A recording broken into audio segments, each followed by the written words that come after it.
Hi, welcome to Trade Techies. This is Hari Prasad. நம்ம technical indicator series of videos பார்த்துட்டு இருக்கோம். அதில் இன்னைக்கு பார்க்க போகிற video Bollinger band. So one of the famous and ரொம்ப எஃபெக்டிவ் இண்டிகேட்டர்னே சொல்லலாம். ஸோ புலிஞ்சர் பேண்ட் அப்படின்றது என்ன ஏதுன்னு பார்க்குறதுக்கு முன்னாடி அது எப்படி ரெப்ரசன்ட் பண்ணும். ஸோ இதான் அந்த பேண்டு. ஸோ பேண்ட் அப்படின்னாலே நமக்கு ரெண்டு எண்டு இருக்கும். ஸோ இங்கே பார்த்தீங்கன்னா ஒரு அப்பர் பேண்ட் இங்கே இருக்கிறது, அதே மாதிரி லோயரில் இருக்கிறது லோயர் பேண்ட். ஓகே, சென்ட்ரலில் ஒரு லைன் இருக்கும். இந்த லைன் வந்து ஒரு மூவிங் ஆவரேஜ். இது ஒரு சிம்பிள் மூவிங் ஆவரேஜாக வச்சுக்கலாம், இல்லை நம்ம வந்து ஒரு எக்ஸ்போனென்ஷியல் மூவிங் ஆவரேஜாக இருக்கலாம், இல்லை வெயிட்டட் மூவிங் ஆவரேஜாக இருக்கலாம். ஸோ இது வந்து நம்மளோட பட் டிஃபால்ட்டாக என்ன பேண்ட் வச்சுருப்பாங்கன்னா சிம்பிள் மூவிங் ஆவரேஜ் தான் வச்சுருப்பாங்க. ஸோ ஏற்கனவே நம்ம ப்ரீவியஸ் வீடியோவில் சிம்பிள் மூவிங் ஆவரேஜ்னா என்னென்னு பார்த்தோம். ஸோ அந்த கேல்குலேஷன் வச்சு தான் நம்ம இந்த அப்பர் பேண்ட் எந்த ரேஞ்சில் இருக்கணும், லோயர் பேண்ட் எந்த ரேஞ்சில் இருக்கணும். ஸோ இது வந்து ஜஸ்ட் ஒரு ஸ்டாண்டர்ட் டீவியேஷன் தான். ஸோ இந்த மூவிங் ஆவரேஜை வச்சு அதோட ஸ்டாண்டர்ட் டீவியேஷன், ஃபார் எக்ஸாம்பிள் நம்ம 2ன்னு யூஸ் பண்ணோம் அப்படின்னா அந்த ஸ்டாண்டர்ட் டீவியேஷன் வந்து ஒரு அப்பர் பேண்டை காட்டும். அதுலேருந்து நம்ம மைனஸ் பண்ணோம்னா நமக்கு லோயர் பேண்டை காட்டும். ஸோ என்ன இது காட்டும்னா, இந்த பொலிஞ்சர் பேண்டு நம்ம ஆர்எஸ்ஐயில் பார்த்த மாதிரி over bought and over sold ஜோனை ஒரு பிக்டோரியல் ரெப்ரசன்டேஷனாக இருக்கும். அதாவது ஒரு அந்த இந்த ஸ்க்ரீனில் பார்த்தீங்கன்னா இந்த இந்த இடத்துக்கு அந்த ஒரு கேண்டில் வந்துச்சுன்னா இது வந்து over pot. So at any time வந்து இது வந்து செல் பண்ணுறதுக்கு ரெடியாக இருப்பாங்க அப்படின்றது ஏதோ ஒரு பர்டிகுலர் பீரியடில். அதே மாதிரி லோயர் பேண்டுக்கு வந்துச்சுன்னா நமக்கு over sold zone. So over சோல்ட்னா பையர்ஸ் வந்து உள்ளே வரத்துக்கு சான்சஸ் அதிகம். ஸோ இங்கேருந்து ரிவர்சல் ஆகிறதுக்கு சான்சஸ் ஆர் மோர். பட் இது எல்லா இண்டிகேட்டர் மாதிரியும் இந்த ஒரே ஒரு இண்டிகேட்டரை மட்டும் நம்ம வச்சுக்கிட்டு ட்ரேட் பண்ணோம்னா கண்டிப்பாக சக்ஸஸ் ரேஷியோ வந்து ரொம்ப கம்மியாக தான் இருக்கும். அதனால தான் அந்த ப்ராபபிலிட்டி அதிகப்படுத்துறதுக்காக தான் நம்ம வந்து இந்த இண்டிகேட்டர் ப்ளஸ் அதர் இண்டிகேட்டர்ஸ், ஏதாவது ஒரு எம்ஏசிடியோ இல்லைன்னா ஆர்எஸ்ஐ அண்ட் தென் வால்யூம் கண்டிப்பாக மஸ்ட்டு. அதனால் நீங்கள் வால்யூம் இல்லாமல் எந்த ட்ரேடும் பண்ண வேணாம். ஸோ அதுக்கு இந்த பொலிஞ்சர் பேண்ட் இப்போ ஆர்எஸ்ஐலாம் நமக்கு வந்து ஒரு நம்பர்ஸ் தான் காட்டும். ஓகே, 70%, 72%. அது வந்து அதை விட இது வந்து கொஞ்சம் ரொம்ப எஃபெக்டிவாக இருக்கும் நீங்கள் ட்ரேட் பண்ணும்போது. ஒரு அதுவும் இன்ட்ராடேவோ இல்லை பொசிஷன் ட்ரேடோ இல்லை ஸ்விங் ட்ரேட் பண்ணும்போது இது வந்து ஒரு பிக்டோரியலாக இருக்கும் போது ஓகே நமக்கு இங்கே ப்ரைஸ் இங்கே வந்துச்சு, இங்கேருந்து ஏதோ ரிஜெக்ஷன் இருக்குது. ஸோ அந்த ரிஜெக்ஷனுக்கு அப்புறம் ப்ரைஸ் வந்து கீழே இறங்குறதுக்கு சான்சஸ் அதிகம். பட் எப்போவுமே வந்து கீழேருந்து மேலே போயிட்டு திருப்பி கீழே தான் வருமானா அதெல்லாம் கண்டிப்பாக வராது.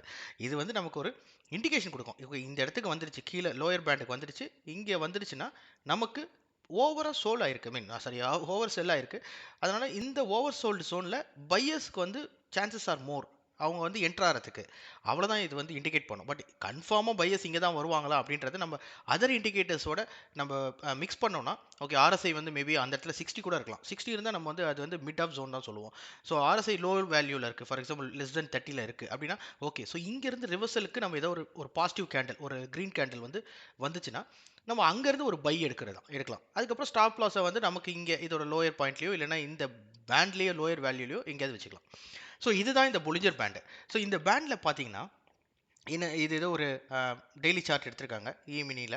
ஸோ இது நான் ஒரு ஸ்னாப்ஷாட் எடுத்து போட்டிருக்கேன் ஒரு எக்ஸாம்பிளுக்காக. ஸோ இங்கே பார்த்தீங்கன்னா இந்த இடத்துல செல்லுன்னு கொடுத்துருக்காங்க. ஸோ இது வந்து ஒரு செல் சிக்னல் இங்கே ஜென்ரேட் ஆயிருக்கு. ஸோ இங்கே நீங்கள் இந்த பேண்டில் ஒரு கேண்டில் இங்கே ரீச் ஆகிடுச்சுன்னா இங்கே செல் அடிச்சிங்கன்னா இங்கேருந்து இந்த பேண்டோட லோயர் வரைக்கும் வந்து நம்ம செல்லுக்கு மெயின்டைன் பண்ணலாம். ஸோ நம்ம இங்கே செல் எடுத்துகிட்டு இந்த இடத்துல ஸ்டாப் லாஸ் போட்டுட்டு நம்ம ஒரு பொசிஷன் எடுக்கிறோம், இல்லை ஒரு ஸ்விங்குக்குள்ள பொசிஷன் எடுக்கிறோம் அப்படின்னா இந்த இடத்துல எடுத்துகிட்டு இதுக்கு மேலே ஏதோ ஒரு இடத்துல இல்லை இந்த இடத்துல இந்த பேண்ட் எந்த அளவுக்கு எக்ஸ்பேண்ட் ஆதோ அந்த அளவுக்கு நம்ம இங்கே ஒரு ஸ்டாப் லாஸ் போட்டு வெயிட் பண்ணால் நம்ம டார்கெட் இங்கே இந்த பாயிண்ட்லேருந்து இந்த பாயிண்ட் வரைக்கும் வர சான்சஸ் அதிகம். மேபி இந்த இடத்துலையும் ரிவர்சல் எடுத்து இந்த இடத்துல வரத்துக்கும் சான்ஸ் அதிகம். பட் நம்ம ட்ரேடிங் எப்போவுமே வந்து ஒரு ப்ராபபிலிட்டி தான். ஸோ நம்ம ரேஷியோ வந்து 1:2 ப்ளஸ் இருந்துச்சுனாலே ப்ராஃபிட் அண்ட் லாஸு நம்ம வந்து சக்ஸஸ் பண்ணுறதுக்கு அதிக ப்ராபபிலிட்டி இருக்குது. ஓகே, ஸோ எப்படி இந்த பேண்ட் வந்து கேல்குலேட் பண்ணுறாங்க, எப்படி இந்த ஸ்டாண்டர்ட் டிவியேஷன்லேருந்து சாரி இந்த மிட் ரேஞ்ச் இந்த மூவிங் ஆவரேஜ்லேருந்து இந்த ஸ்டாண்டர்ட் டிவியேஷன் மாறிக்கிட்டு இருக்கும். பார்த்தீங்கன்னா இந்த பேண்ட் எப்போவுமே ஒரு கான்ஸ்டண்ட்டாக இருக்காது. ஓகே, ஸோ எப்படி இந்த மூவிங் ஆவரேஜ் வந்து மூவ் ஆகிட்டு இருக்கோ, அதாவது ஒவ்வொரு பீரியடில் வந்து மூவிங் ஆவரேஜ் வந்து அதுக்கேற்ற மாதிரி மூவ் ஆகிட்டு இருக்கும். ஏன்னா அந்த ப்ரைஸ் வேல்யூ லாஸ்ட் ஒரு 20 பீரியட் நீங்கள் எடுத்துட்டிங்கன்னா அதோட ஆவரேஜ் மாற மாற நமக்கு வந்து மூவிங் ஆவரேஜ் வேல்யூ மாறிட்டு இருக்கும். அதே மாதிரி இதை டிபெண்ட் பண்ணி தான் இந்த டிவியேஷன் இருக்குது. இப்போ நம்ம இங்கேருந்து ஸ்டாண்டர்ட் டிவியேஷன் 2ன்னு போட்டோம்னா அதுக்கேற்ற மாதிரி நமக்கு அப்பர் பேண்டும் லோயர் பேண்டும் இருக்கும். ஸோ இந்த பேண்ட் எப்பப்பெல்லாம் நேரோவாக இருக்கும். ஸோ ஃபார் எக்ஸாம்பிள் இப்போ வந்து நீங்கள் பார்த்தீங்கன்னா இந்த இடத்துல வந்து மினிமலாக இருக்குது, இந்த இடத்துல கொஞ்சம் அதிகமாக இருக்குது. ஓகே, ஸோ இந்த பேண்ட் எந்த அளவுக்கு நேரோவாக இருக்கும், ஃபார் எக்ஸாம்பிள் இப்போ வந்து ஒரு பேண்ட் வந்து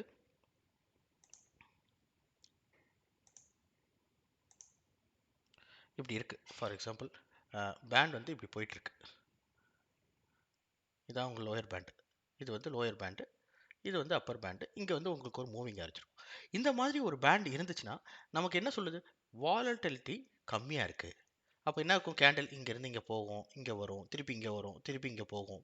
ஸோ இந்த மாதிரி உங்களுக்கு ப்ரைஸ் வந்து வேல்யூ வந்து மாறிட்டு இருக்கும். ஸோ ஒரு மாதிரி வாலட்டிலிட்டி ரொம்ப கம்மியாக இருக்கும் போது பேண்டோட ரேஞ்சை பார்த்தீங்கன்னா ஒரு நேரோவாக இருக்கும்.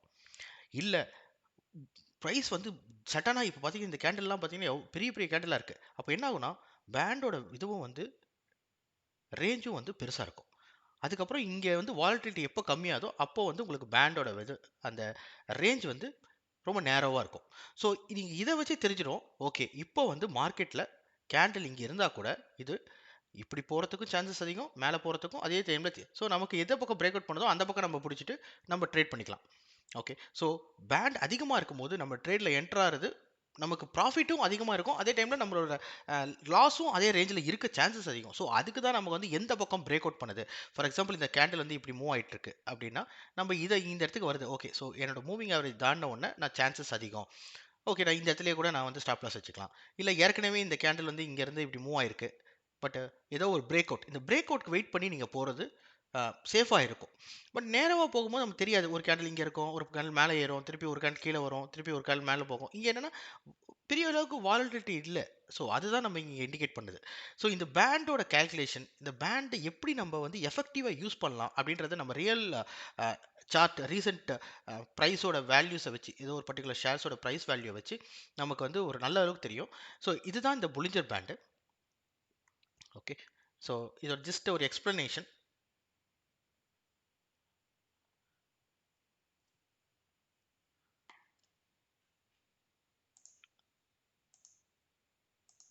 Okay, so Bollinger band consist of a centre line and two price channels above and below it. So இதான் இந்த சென்டர் லைன் இருந்தால் மூவிங் ஆவரேஜ். அதுலேருந்து ஒரு ஸ்டாண்டர்ட் டீவியேட் பண்ணி அப்பர் பேண்டு லோயர் பேண்டுன்னு இருக்கும். Okay, so the band will expand and contract as per the price action of an issue becomes volatile. So எப்போ expand ஆகும், அந்த பேண்ட் வந்து எந்த அளவுக்கு எக்ஸ்பேண்ட் ஆகும் அப்படின்றது எதை பொறுத்துனா அந்த ப்ரைஸோட வாலடைலிட்டி பொறுத்து. ஸோ பேண்ட் நான் சொன்னால இப்படி வந்து பேண்ட் இப்படி போகுது அப்படின்னா என்ன ஆகும், ப்ரைஸ் வந்து வாலடைலாக இருக்குது அந்த ப்ரைஸ். ஸோ இந்த மாதிரி ஒரு கேண்டில் அங்கங்கே ஓப்பன் ஆகும், அங்கங்கே க்ளோஸ் ஆகும். Or becomes bound to tight trading pattern, ஒரு மாதிரி ஸ்ட்ரெயிட் லைனாக போகும். இந்த மாதிரி போச்சுன்னா நமக்கு வந்து கான்ட்ராக்ட் ஆயிருக்கு, அப்போ வந்து வாலட்டிலிட்டி கம்மியாக இருக்குது. ஸோ இதுதான் இந்த இடத்துல நமக்கு வந்து டிஃபைன் பண்ணுறாங்க. இந்த strike price continuously touch the upper Bollinger band, the prices are thought to be over bought. இதான் நான் சொன்னேன். ஸோ இந்த பேண்டில் மேலே இருக்கும்போது இங்கே இந்த ஜோனை வந்து ஓவர் பாட் ஆயிருக்கு. ஸோ நம்ம வந்து எப்போனா திருப்பி இறக்கிறது ரிவர்சல் வரத்துக்கு நிறைய சான்சஸ் இருக்குது. ஸோ இதுதான் இங்கே சொன்னது. அதே மாதிரி கீழே இருக்குன்னா when continue touch the lower band prices are thought to be oversold triggering a buy signal. So கீழே இருக்கும்போது என்ன ஆகும், இங்கேருந்து ஒரு பை சிக்னல் வரதுக்கு சான்சஸ் அதிகம். ஸோ இதுவும் நம்ம பிரேக் அவுட் பண்ணி வெயிட் பண்ணி அதுக்கப்புறம் என்ட்ராகிறது சேஃப் நமக்கு. Bollinger Band uses two parameters, period and standard deviation. Okay, the default values for 20 for period. So எந்த பீரியட் நமக்கு வந்து மூவிங் ஆவரேஜ் கால்குலேட் பண்ணுறதுக்கு நம்ம டிஃபால்ட்டாக எல்லாருமே 20ன்னு எந்த ஒரு டூல் எடுத்திங்கனாலும் 20 தான் இருக்கும். நம்ம 30 40 எனி பீரியட் நம்ம எடுத்துக்கலாம். அந்த டைம் பீரியடுக்கு ஒரு 5 மினிட்ஸ் எடுக்கிறீங்கன்னா லாஸ்ட் 5 மினிட்ஸ் அப்படின்னு லாஸ்ட் 20 மினிட்ஸோட 20 பீரியடோட 5 மினிட்ஸ் கேண்டில். ஸோ அதோட ஆவரேஜை கால்குலேட் பண்ணி எடுத்துகிட்டு வரும். And 2 for standard deviation. So 2ன்னு இல்லை, நீங்கள் 3 கூட வச்சுக்கலாம், 4 வச்சுக்கலாம். ஸோ எதை வேணால் நீங்கள் கஸ்டமைஸ் பண்ணிக்கலாம். அதுதான் நம்ம வந்து இங்கே. ஸோ நமக்கு இதை பற்றி ரொம்ப அளவுக்கு நம்ம உள்ளே போய்க்க வேணாம் இந்த கேல்குலேஷனை பற்றிலாம். பட் ஸ்டில் என்ன கேல்குலேட் பண்ணுவாங்க, எப்படி கேல்குலேட் பண்ணுவாங்கன்றத பார்ப்போம். ஸோ ஃபஸ்ட்டு என்ன பண்ணுவாங்கன்னா ஒரு சிம்பிள் மூவிங் ஆவரேஜ் கேல்குலேட் பண்ணுவாங்க. ஒரு பர்டிகுலர் பீரியடுக்கு நம்ம 20ன்னு எடுத்தால் 20யோட மூவிங் ஆவரேஜ் தெரிஞ்சிடும். அதுலேருந்து என்ன பண்ணுவாங்கன்னா ஸ்டாண்டர்ட் டிவியேஷன் கண்டுபிடிப்பாங்க. ஸோ ஸ்டாண்டர்ட் டிவியேஷன் நமக்கு தெரியும். ஸோ இதுலேருந்து ஒரு 2 பீரியட் மேலே இருந்தால் என்ன இருக்கும், 2 பீரியட் கீழே இருந்தால் என்ன இருக்கும். ஸோ அந்த ஸ்டாண்டர்ட் டிவியேஷன் ஃபார்முலா போட்டிங்கன்னா உங்களுக்கு ஒரு வேல்யூ கிடச்சிடும். அதுலேருந்து அப்பர் பேண்டுக்கு ஆட் பண்ணுங்கள், லோயர் பேண்டுக்கு மைனஸ் பண்ணுங்கள்.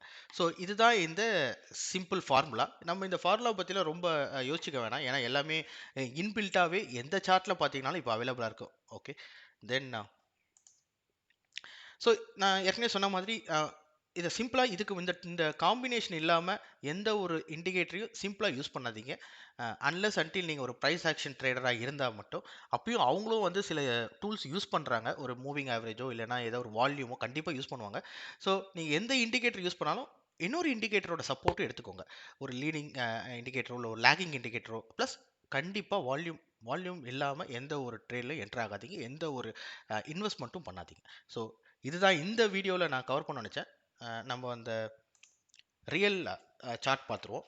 ஸோ நான் இது வந்து டாடா மோட்டர்ஸோட last one hour chart. So இது வந்து ரீசெண்ட் வேல்யூ. ஸோ இங்கே பார்த்தீங்கன்னா நான் யூஸ் பண்ணியிருக்கிறது புலிஞ்சர் பேண்டில் 20 பீரியட். ஸோ லாஸ்ட் 20 ஹவர்ஸோட மூவிங் ஆவரேஜ் எடுத்திருக்கேன். நான் ஃபீல்டில் ஆல்வேஸ் நான் எப்பவுமே க்ளோஸ் தான் யூஸ் பண்ணுவேன். ஸ்டாண்டர்ட் டிவியேஷன் வந்து 2. ஸோ நான் இதுலேருந்து ப்ரைஸ் வேல்யூ வந்து அப்பர் பேண்டுக்கு 2, லோயர் பேண்டுக்கு 2 வேல்யூ வச்சிருக்கேன்.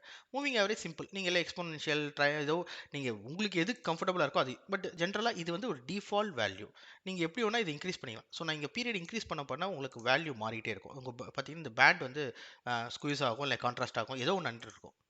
ஓகே, ஸோ டிஃபால்ட்லேயே நம்ம வச்சு இப்போ செக் பண்ணுவோம் என்ன ஆயிருக்கும் ட்ரேடில் நான் என்ட்ரு ஆயிருந்தா. ஓகே, ஸோ இந்த பீரியடில் பாருங்கள் இது வந்து லோயர் பேண்டை டச் பண்ணிடுச்சு. ஸோ லோயர் பேண்ட் டச் பண்ணி எனக்கு ஒரு க்ரீன் கேண்டில். ஸோ இந்த க்ரீன் கேண்டில் பிரேக் பண்ணி அடுத்த க்ரீன் கேண்டில் ஃபார் எக்ஸாம்பிள் நான் இங்கே என்ட்ரு ஆயிருந்தேன்னா என்ன ஆயிருக்கும், எனக்கு வந்து இந்த பீரியடில் வந்து எனக்கு 102 ருபீஸில் இருக்குது. ஸோ இந்த 102 ருபீஸில் நான் என்ட்ரு ஆயிருந்தேன்னா எனக்கு மேக்ஸிமம் எவ்வளோ போயிருக்குன்னா 109. ஸோ 7 ருபீஸ் ப்ராஃபிட் எனக்கு. இட்ஸ் ஆல்மோஸ்ட் எனக்கு ஒரு 7%, 6 to 7% எனக்கு ப்ராஃபிட். மேட்ரு ஆஃப் 1 2 3 4 ஒரு 16 ஹவர்ஸில் 16 செஷன்ஸில் சொல்லலாம், 1 ஹவர் செஷனில். ஸோ இது வந்து ஒரு நல்ல டீசெண்டான. ஸோ இல்லை எனக்கு வந்து பெரிய ப்ராஃபிட் வேணாம், எனக்கு இங்கேருந்து ஒரு ரிவர்சல் வந்துடுச்சு. இந்த ரிவர்சல் வரும்போதே நான் இங்கே கூட என்ட்ரு வெளியே எக்ஸிட் ஆகலாம். ஸோ எனக்கு இங்கே வந்து ஒரு 4 ருபீஸ் ப்ராஃபிட். ஸோ இதுதான் இந்த பொசிஷனல் ட்ரேடர்ஸ் அந்த ஸ்விங் ட்ரேடர்ஸ்லாம் எப்பவுமே யூஸ் பண்ணுவாங்க. ஏன்னா அவங்க வந்து ஃபியூச்சர்ஸில் பண்ணும்போது அவங்களுக்கு லெவரேஜ் கிடைக்கும். அது இல்லாமல் இல்லை இதை யூஸ் பண்ணி அவங்க வந்து ஆப்ஷனில் ட்ரேட் பண்ணுவாங்க. கால் ஆப்ஷன் வாங்குவாங்க, இல்லை புட் ஆப்ஷன் வாங்குவாங்க, இல்லை செல்லர்ஸ் யூஸ் பண்ணுவாங்க, ஆப்ஷன் ரைட்டர்ஸ் யூஸ் பண்ணுவாங்க. ஸோ இதுதான் இந்த பொலிஞ்சர் பேண்ட். ஸோ என்னாச்சு, இப்போ இந்த இடத்துல இங்கே பேண்டை டச் பண்ணல, பட் அங்கேயே ரிவர்சல் ஆயிருக்கு. ரிவர்சல் ஆகிட்டு எனக்கு மீடியனில், அதாவது இந்த மீடியன் இது வந்து ஒரு மூவிங் ஆவரேஜோட மீடியன். ஸோ இந்த மீடியனில் திருப்பி எனக்கு ரிவர்சல் தான். ஸோ இங்கேருந்து ஒரு பை சிக்னல் இவ்வளோ வரைக்கும் போயிருக்கு.